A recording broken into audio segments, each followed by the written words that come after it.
मेरे वक्तव्य शुरू होने से पहले मैं ये जो धरती है बाचिया सरपोटा की धरती को नमन। इस मंच पे जो जिनकी प्रतिमाएं लगी हैं, इन सारे महापुरुषों को मेरी ओर से नमन करना चाहूंगा। जिस महान व्यक्ति ने हमारे भारत देश का एक महान संविधान बनाया है,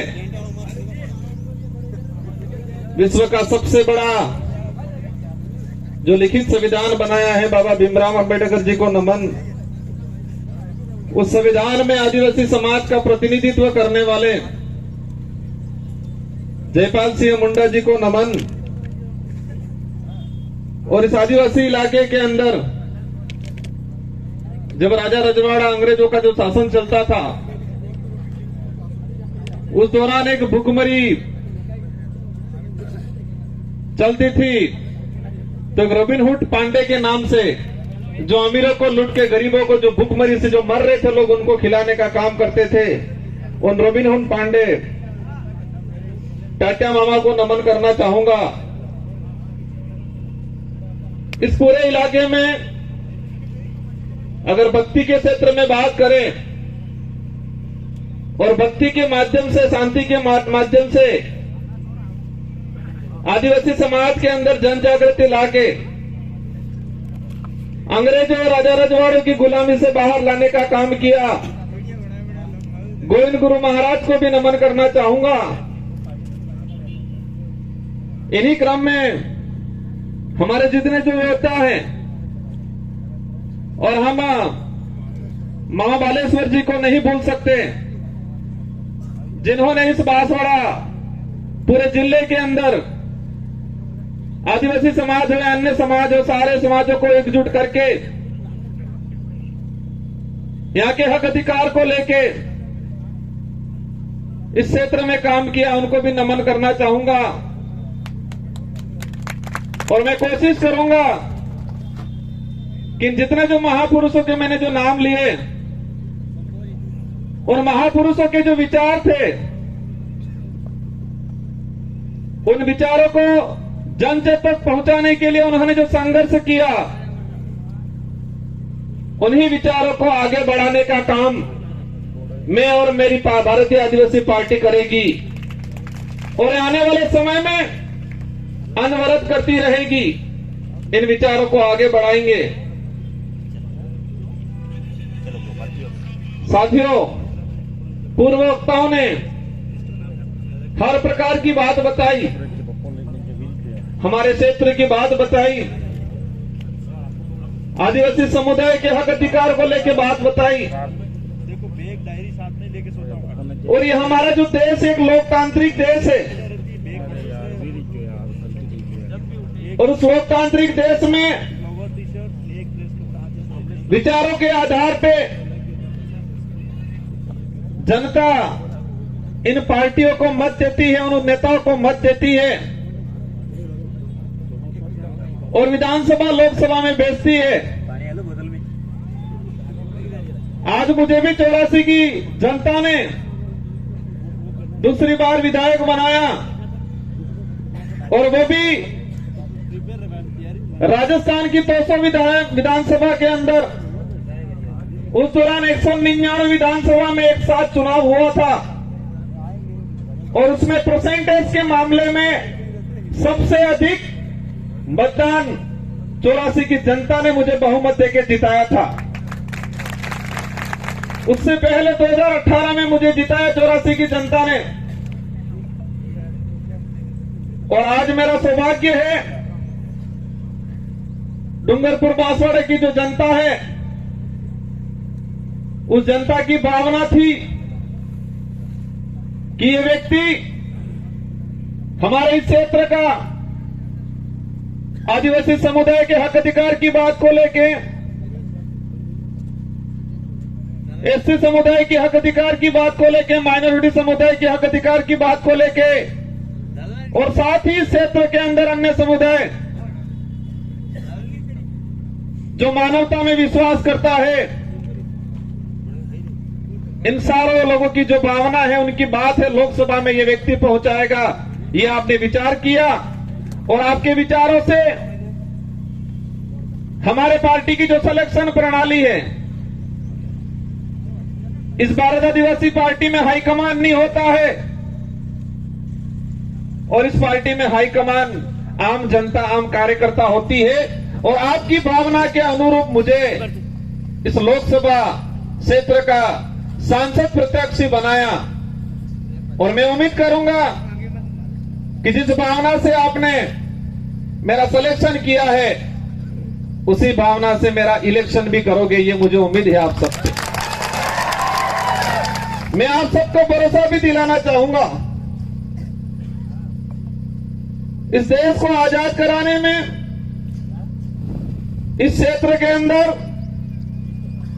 आजादी से पहले जो शोषणकारी नीति वाले लोग थे, उनके खिलाफ ये जो जितने जो महापुरुष हैं, उन महापुरुषों ने अपने विचारों के माध्यम से इस क्षेत्र में जन जागरण किया, लोगों को जागरूक किया और अपने हक अधिकार के प्रति लड़ने के लिए प्रेरित किया। और मैं वही विचार, ये जो महापुरुष हैं, उन महापुरुषों के जो उद्देश्य थे, इन उद्देश्यों को उन्हीं के विचारों के माध्यम से मैं पूरे करने की कोशिश करूंगा। साथियों, आज का जो कार्यक्रम है, अनुसूचित क्षेत्र में आरक्षण व्यवस्था, आरक्षण को लेकर महासम्मेलन,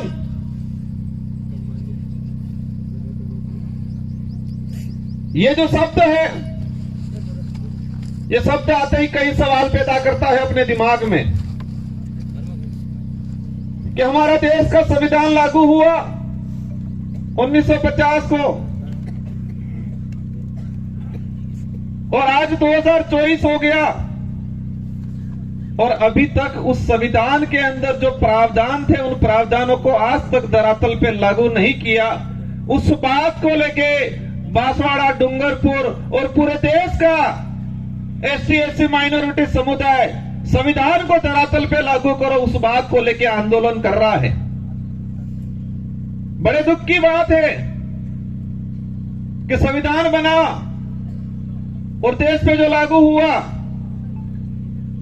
हम कहते हैं 26 जनवरी 1950 को, लेकिन मूल रूप से उसके संविधान के अंदर जो प्रावधान थे, वो प्रावधान आज तक धरातल पे लागू नहीं हुए हैं।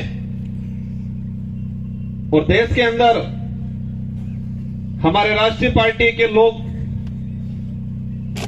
कहते हैं देश विकासशील से विकसित हो रहा है, कहते हैं विश्व के अंदर हमारे भारत देश एक विकसित राष्ट्र की श्रेणी में आने लग गया है। लेकिन देश के अंदर देखा जाए, आज से 5 साल पहले जिस 5वीं स्कूल के अंदर 70 बच्चे पढ़ रहे थे, और आज उसी 5वीं स्कूल के अंदर 35 बच्चे पढ़ रहे हैं। आज से 5-10 साल पहले हमारे देश के प्रत्येक नागरिक पे जो कर्जा था, और आज देखें वो कर्जा 4 गुना तेजी से बढ़ रहा है। आज जो कुपोषण का जो स्थिति है, आज से 5 साल पहले जाएंगे तो इतना कुपोषण नहीं मिलेगा जितना आज कुपोषण है। जो देश में मीडिया के माध्यम से, मैं सारे मीडिया पे सवाल नहीं करना चाहता, लेकिन कुछ मीडिया वाले ऐसे लोग हैं जो देश की सच्चाई को छुपा रहे हैं और पार्टियों के इशारों पे, सरकारों के इशारों पे इस देश के लोगों तक गुमराह करने वाली बातें फैलाई जा रही है। इस देश के लोगों को अंधकार में रखा जा रहा है, और हम देश में वर्तमान देख सकते हैं। मेरा वक्तव्य, हमारे पूर्व वक्ताओं ने कहा,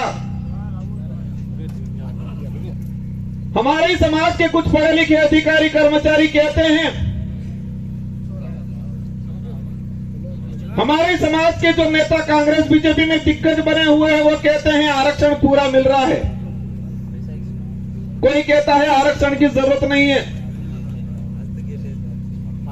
कोई कहता है कि आरक्षण मिलना था मिल गया और फालतू गुमराह कर रहे हैं।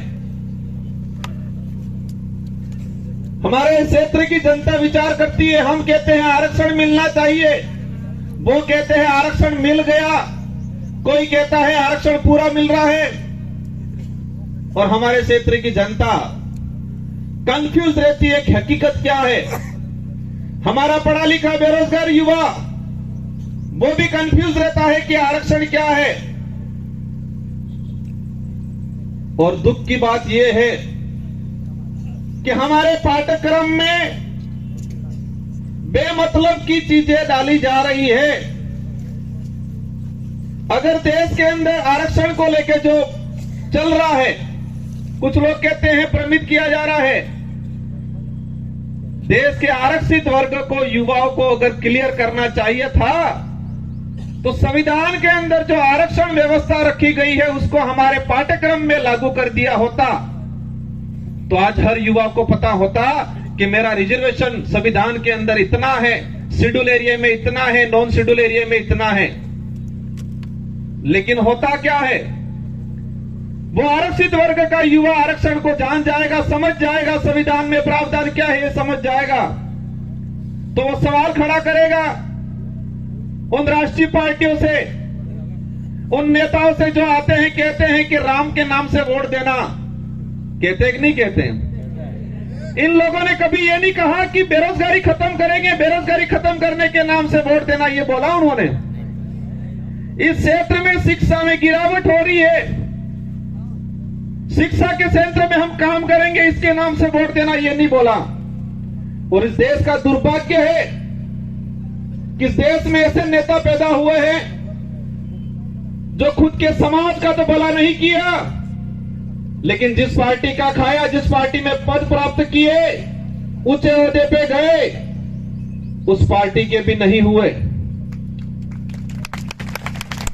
जिस पार्टी के अंदर गए हैं उनको कहना चाह रहा हूं कि जो व्यक्ति उनके समाज का नहीं हुआ, जो व्यक्ति उसकी पार्टी का नहीं हुआ, वो तुम्हारा कतई नहीं हो सकता है। और इस क्षेत्र में देखा है मेरे, हमारे चंद्र वर्ग के भाइयों को जाके ये भड़काते हैं, कहते हैं कि तुम चिंता मत करना, मैं तुम्हारे साथ हूं, ये बोलते हैं। तो हमारे उन भाइयों को भी कहना चाहूंगा, जो खुद के समाज का नहीं हो सकता है वो आपका कभी नहीं हो सकता है। ये विचारधारा सच्चाई को लेकर लड़ रहे हैं। ये विचारधारा हम कहते हैं, हम आदिवासी समाज में पैदा हुए हैं, मेरा पहला फर्ज बनता है कि मैं मेरे परिवार के लिए, मेरे समाज के लिए बात रखूं। साथ ही क्षेत्र के अंदर हमारे एसटी समुदाय के भाई हैं, माइनॉरिटी समुदाय के भाई हैं, इसके अलावा किसी भी वर्ग का गरीब भाई है, उसकी कोई भी बात होगी, कोई भी समस्या होगी, उसका निराकरण करेंगे हम लोग। और ये देख सकते हो हमारे 84 क्षेत्र के अंदर हर व्यक्ति ने हमको मत दिया और मुझे मेरी विधानसभा में प्रचार करने की जरूरत नहीं पड़ी थी। हमारे कार्यकर्ताओं ने मोर्चा संभाल लिया था और हाईएस्ट मत जो राजस्थान में टॉप 2 में लाके रख दिया मुझे। आरक्षण व्यवस्था को लेकर कुछ आंकड़ा मैंने क्लियर किया है, अलग अलग डिपार्टमेंट की भर्तियों का, लेकिन इस मंच के सामने ही हमारे खाकी वर्दी वाले भाई दिख रहे हैं, इसलिए मैं उनके डिपार्टमेंट का कुछ आंकड़ा बता दूंगा।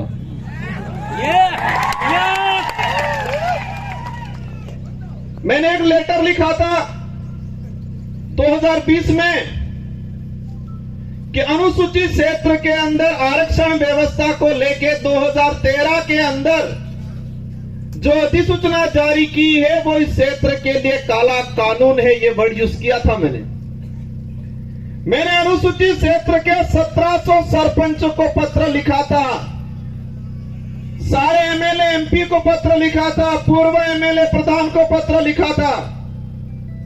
मैंने 2000 के करीब लेटर लिखे थे और उस लेटर में हेडिंग लिखी थी कि 2013 की अधिसूचना आदिवासी समुदाय के लिए काला कानून है, ये वर्ड यूज किया था मैंने, और उसी वर्ड को मैं आज एक्सप्लेन करना चाहूंगा मैंने क्यों बोला था। ये समय का अभाव है, मैं शॉर्टकट निपटूंगा। हमारे साथ जो अन्याय हुआ है, हमारे साथ जो धोखा हुआ है, हमारे युवाओं की भावनाओं के साथ खिलवाड़ हुआ है, वो सभी गांठ बांध के रखना है, वो गुस्सा अंदर समाहित करके रखना है। और जब लोकतंत्र में एक अवसर आता है हर 5 साल में, उस दिन ये बदला एक साथ लेना है और उनका रगड़ा निकालना है। 2013 की अधिसूचना हुई पुलिस डिपार्टमेंट की भर्ती 2013, 2016 और 2018, 3 भर्तियों के अंदर 2312 कुल पद आए। मैं ये आज इसलिए कहना चाह रहा हूं कि इन्हीं कमल कांग्रेस के नेताओं ने, और मुख्य रूप से 2013 में जो मंत्री थे, वर्तमान विधायक थे, जो ईडी के डर से आज भाजपा में चले गए, उनके ही कर कमलों से यह लागू किया गया था। अब इसमें क्या है प्रावधान?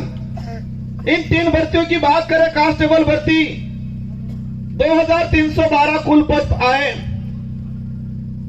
प्रावधान यह किया गया 45% एसटी को, 5% एससी को और 50% ओपन कैटेगरी को दे दिया जाएगा। मतलब ओपन कैटेगरी में कोई भी जा सकता है, एससी का व्यक्ति जा सकता है, एसटी का व्यक्ति जा सकता है। ये बात बोली उन लोगों ने, लेकिन आंकड़ा क्या आता है? मैं ऑल ओवर अगर बात करूं, एसटी को मिले 828, 2312 में से एसटी को मिले 828 और वो 35% पद मिले, 45% पूरा नहीं मिला। वही बात करें ओपन कैटेगरी के जो पद आए 1156 और मिले उनको 1359, 58%, और उसमें एसटी एससी का रिजर्व कैटेगरी के लड़के गए 12 लड़के।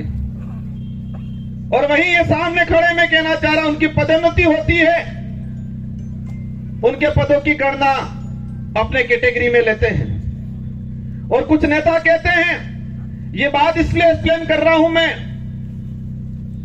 हर व्यक्ति को अपना हक मांगने का अधिकार है। एक बाप के अगर 4 बेटे हैं, 3 बेटों के साथ अन्याय होता है और एक बेटा इस सारी जमीन लेके खड़ा खाता है, तो क्या 3 बेटे आवाज नहीं उठाएंगे?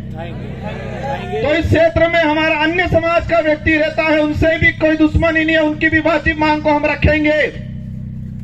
लेकिन हमारा फर्ज बनता है, जिस सर्टिफिकेट लगा के हम यहां पर आए हैं, उस सर्टिफिकेट के आधार पर एमएलए एमपी बनते हैं, तो जिस समाज का सर्टिफिकेट लगाया है, उस समाज के हक अधिकार के लिए अगर हम नहीं बोलते हैं तो कौन बोलेगा? इस आधार पर इन पुलिस भर्ती का अगर देखा जाए तो हमारे लड़कों का 300 पद के आसपास नुकसान हुआ। उस मां पे क्या गुजरी होगी जिस मां ने बच्चे को अपनी जमीन, अपने जेवरात गिरवी रख के बच्चे को पढ़ाया होगा, उम्मीद की होगी मेरा बच्चा पुलिस कांस्टेबल की तैयारी कर रहा है, नौकरी लगेगा। लेकिन इस प्रकार की अधिसूचना के कारण वो बच्चा आज नौकरी नहीं लगा और वो बच्चा आज गुजरात में जाके मजदूरी कर रहा है और उस मां के सपने अधूरे के अधूरे रह गए।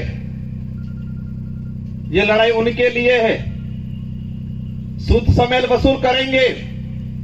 और ये किसी समाज को हम दोष नहीं देना चाह रहे हैं, हम दोष उस नेताओं को देना चाह रहे हैं जिन्होंने अपनी पेटियां भरने का काम किया, टिकट लेने का काम किया और इतना कमा लिया कब ईडी के डर से भाग गए। गजब सुनता हूं मैं, एक दिन कहते थे हम पे आरोप लगाए और फिर बाद में 2 दिन बाद कहते हैं ये तो जुमला था, कहते हैं कि मोदी ने जुमला दिया था, और आज कहते हैं कि मोदी के विजन से प्रभावित होकर गया हूं। मोदी जी के जुमले के विजन से प्रभावित होके गए हैं, इसका मतलब ये क्लियर है कि वो भी जुमलेबाज से कम नहीं है। हमें उनसे भी पर्सनली कोई लड़ाई नहीं है, उनके कोई जमीन का बंटवारा हमारा नहीं है, लेकिन उनको इस क्षेत्र की जनता ने बड़ा लीडर माना था। हमारे बड़े बुजुर्गों ने आशा रखी थी उनसे कि ये नेता है बड़ा, हमारे लिए, हमारे क्षेत्र के लिए कुछ अच्छा करेगा। इन आशाओं पे पानी फेरने का काम किया है। मुझे कई जगह से जानकारी मिली, बुजुर्ग लोग जो रात दिन उस आदमी के लिए, उस पार्टी के लिए घूमते थे, खुद का पैसा खर्चा करके इन लोगों ने कई जनों से दुश्मनी ले ली उस व्यक्ति की वजह से, उस पार्टी की वजह से, और आज बेचारे वो बुजुर्ग लोग रो रहे हैं। आपको चिंता करने की जरूरत नहीं है। पूरे देश के अंदर यही भारत आदिवासी पार्टी है जो सच्चाई को लेकर लड़ने का काम करेगी। और आप देख सकते हो, उदयपुर संभाग की बात करें कि कांग्रेस कभी नहीं बात कर रही है कि शिक्षा अच्छी मिलनी चाहिए, स्कूलों में व्याख्याता लगने चाहिए, बेरोजगारी खत्म होनी चाहिए, हमारा अनाज जो पक रहा है उसको एमएसपी रेट मिलनी चाहिए, बात नहीं करेगी। बीजेपी भी वो बात नहीं कर रही है। बीजेपी कह रहे हैं मैं किसी भगवान या किसी धर्म का विरोधी नहीं हूं, लेकिन जो धर्म के नाम से, भगवान के नाम से वोट लेके राज करने का काम करते हैं, ऐसे लोगों का मैं घोर विरोधी हूं और विरोध करता रहूंगा। यहां पर हुआ था, जिनको आज हम ज्ञापन देने जा रहे हैं, ये माही विस्थापित होके लोग कटेनावर में, ये माही डैम से विस्थापित होके लोग प्रतापगढ़ में रह रहे, आपके आसपास तो रह रहे, लेकिन मध्य प्रदेश के नीमच के अंदर लोग रह रहे हैं। और जो ये डांस ऑफ इंडिया में जो 5 बच्चियां गई थी, जिनका आपने सबने नाम सुना होगा, गली गर्ल्स के नाम से जो लड़कियां है, नीमच में रहती है, झोपड़ियों में रहती है, उनके मां बाप मजदूरी करते, आज तक भी उनको जमीन का पट्टा नहीं मिला है। वो नीमच के नहीं है, ये माही से विस्थापित होके गए हुए लोग हैं। और आज कह रहे हैं हमारे यहां के लोग विस्थापित होके गए, उनको जमीन नहीं मिला आज तक। हमारे इन महापुरुषों ने अपनी जान गंवा दी इस क्षेत्र में सामाजिक जन जागरण के लिए, हक अधिकार के लिए। उनके नाम से नामकरण नहीं करना है, और ऐसे नाम से नामकरण करना चाह रहे हैं। करना है तो इस क्षेत्र में जो लोग थे, किसी भी समाज का व्यक्ति हो, एससी का हो, ओबीसी का हो, किसी भी जिस व्यक्ति ने इस क्षेत्र के लिए काम किया है, मामा बालेश्वर आदिवासी नहीं थे, लेकिन आदिवासी समाज आज उनको भगवान की तरफ पूछता है, क्योंकि आदिवासी के लिए काम किया। हम हर उस व्यक्ति का, हर उस समाज का सम्मान करेंगे जो मानवता में विश्वास करता है, और उस हर व्यक्ति और उस हर धर्म का विरोध करेंगे जो छुआछूत, भेदभाव, ऊंच नीच करता है, उन सबका हम विरोध करेंगे, क्योंकि ये देश संविधान से चलता है। और आज बात करें, एक नारा लगाया जा रहा है 400 पार। क्या नारा लगा रहे हैं? 400 पार। अंग्रेजों और मुगलों ने इस देश को कम लूटा था, उससे भी खराब स्थिति से ये लोग इस देश को लूट रहे हैं। इसका असर आदिवासी या एससी को ही नहीं है, इसका असर पड़ेगा हर वर्ग के व्यक्ति को, आने वाले समय में भुगतना पड़ेगा। ये लोग बहुत बुरी तरीके से इस देश को लूट रहे हैं। एक वक्त था 2013 के अंदर वो नारा लगाते थे वही वो व्यक्ति कि न खाऊंगा न खाने दूंगा, और आज जितने देश के अंदर खाने वाले लोग थे, उन सबको वो साथ में मिला के कह रहे कितना लाओ लाओ, बंटवारा करते हैं। ये सारी बातें होगी, लेकिन हमको करना क्या है? हमको उनको सबक सिखाना है, उन नेताओं को एहसास कराना है कि ये राजतंत्र नहीं, ये लोकतंत्र है, और इस लोकतंत्र में संविधान ने जनता को ताकत दी है, जिसे हम लोकतंत्र की कुंजी कहते हैं, जो वोट है, और हर 5 साल में उसका अवसर आता है। आज मुझे कहते हैं एमएलए साहब बहुत बड़ा दिग्गज आदमी है, बहुत पैसा है, कहते हैं टक्कर लेनी पड़ेगी, कहते हैं। मैंने कहा मैं नहीं लड़ रहा हूं, डूंगरपुर बांसवाड़ा की जनता चुनाव लड़ रही है, और ये जनता पैसों के लिए चुनाव नहीं लड़ रही है। ये जनता सुख सुविधाओं के लिए मेरे साथ नहीं है, ये जनता स्वाभिमान के लिए है। इस जनता के अंदर जो साथ मेरे साथ जुड़ रहा है, संगठन के साथ जुड़ रहा है, उस प्रत्येक व्यक्ति के अंदर स्वाभिमान जगा है, अपने आने वाली पीढ़ी के लिए कुछ कर गुजरने की ताकत जगी है, इसलिए मेरे साथ जुड़े। और देश के इतिहास उठा के देख लो, आजादी से पहले भी जो राजा रजवाड़ा या मुगलों की सेना होती थी, तो सेना में भर्ती होता था सिपाही, तो सैलरी के लिए होता था, तनख्वाह मिलती थी, या किसी राजा से एग्रीमेंट होता था, सहयोग में पूरी सेना भेजता था, तो रियासत क्षेत्र की कुछ जमीन को लेकर सौदा होता था। लेकिन वो सेना युद्ध के मैदान में टिकती नहीं थी। और यही देश के इतिहास उठा के देख लो कि मुगल के अकबर के सामने इस देश के सारे राजाओं ने अधीनता स्वीकार कर ली थी, लेकिन महाराणा प्रताप एक ऐसा था जिसने मुगलों के सामने अधीनता स्वीकार नहीं की थी।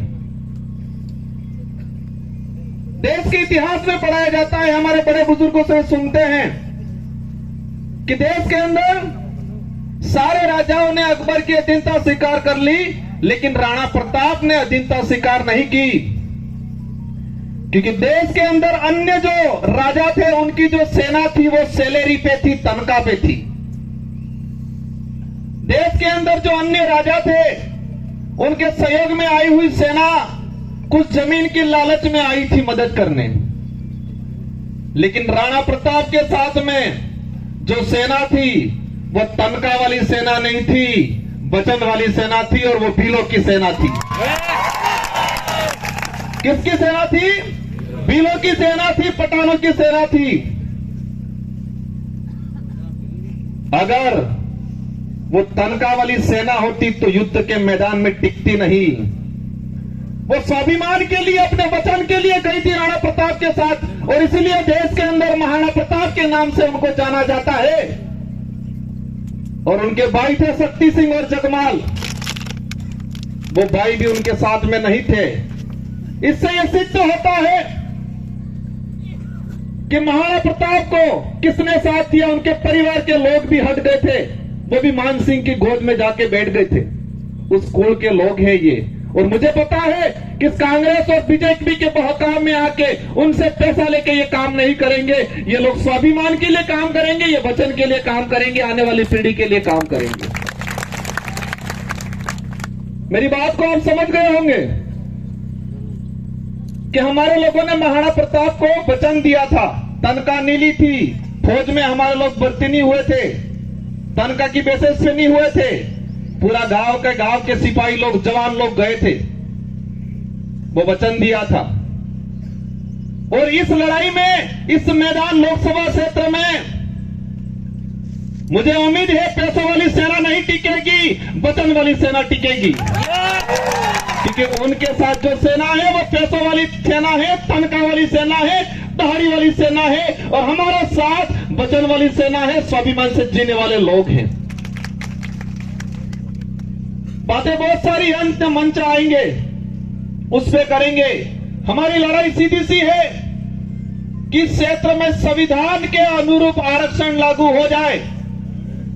यहां का कलेक्टर, एसपी, संभागीय आयुक्त क्लियर कर दे कि संविधान के बाईस में 5वीं अनुसूची के तहत क्या प्रावधान है, कितना आरक्षण मिलना चाहिए। आरएस भर्ती की अगर बात करें,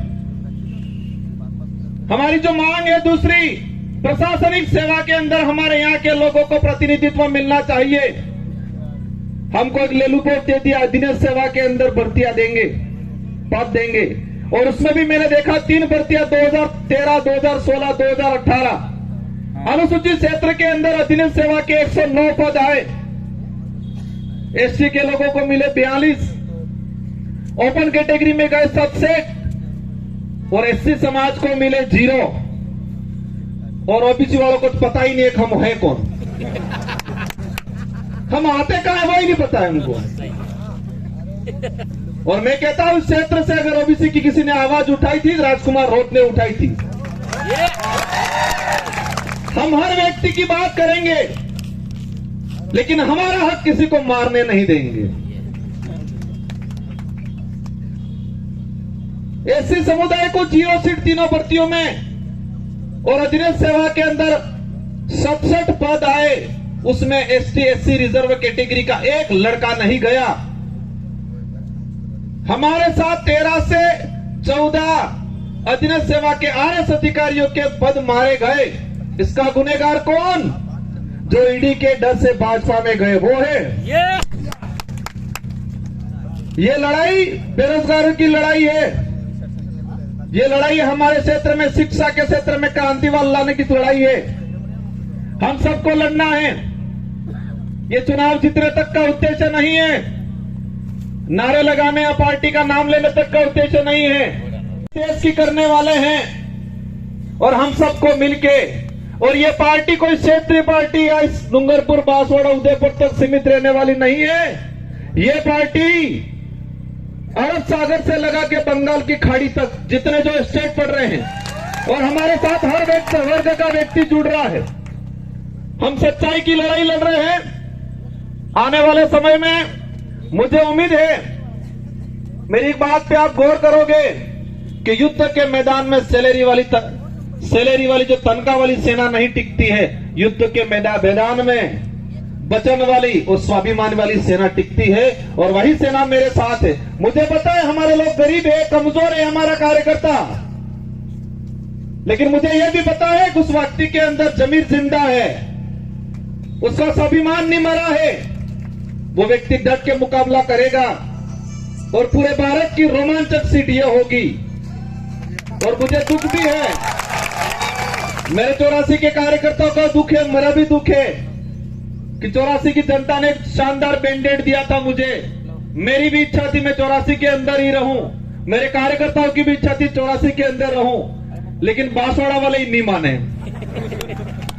और आपको ये तिरवाने का काम करना है और ये बेड़ा पार करना है। इन्हीं शब्दों के साथ आप सबको धन्यवाद। एक बात और बोलना चाहूंगा, देश के अंदर भाजपा के नेता बहुत प्रताड़ित थे, और विशेषकर बांसवाड़ा में जो भाजपा के नेता बेचारे बहुत प्रताड़ित थे, हमसे भी ज्यादा प्रताड़ित थे। ये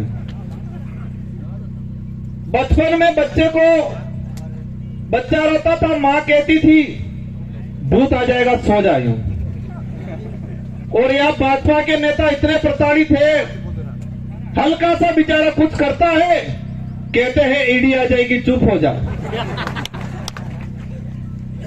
मोदी जी की ईडी आ जाएगी चुप हो जाएगा। वो चाहता बहुत कुछ है बेचारा, पर अंदर से डर हुआ है।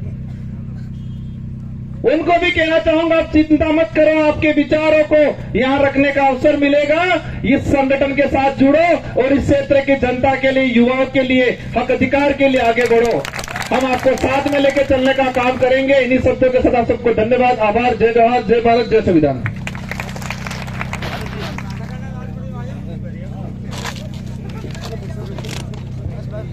हेलो।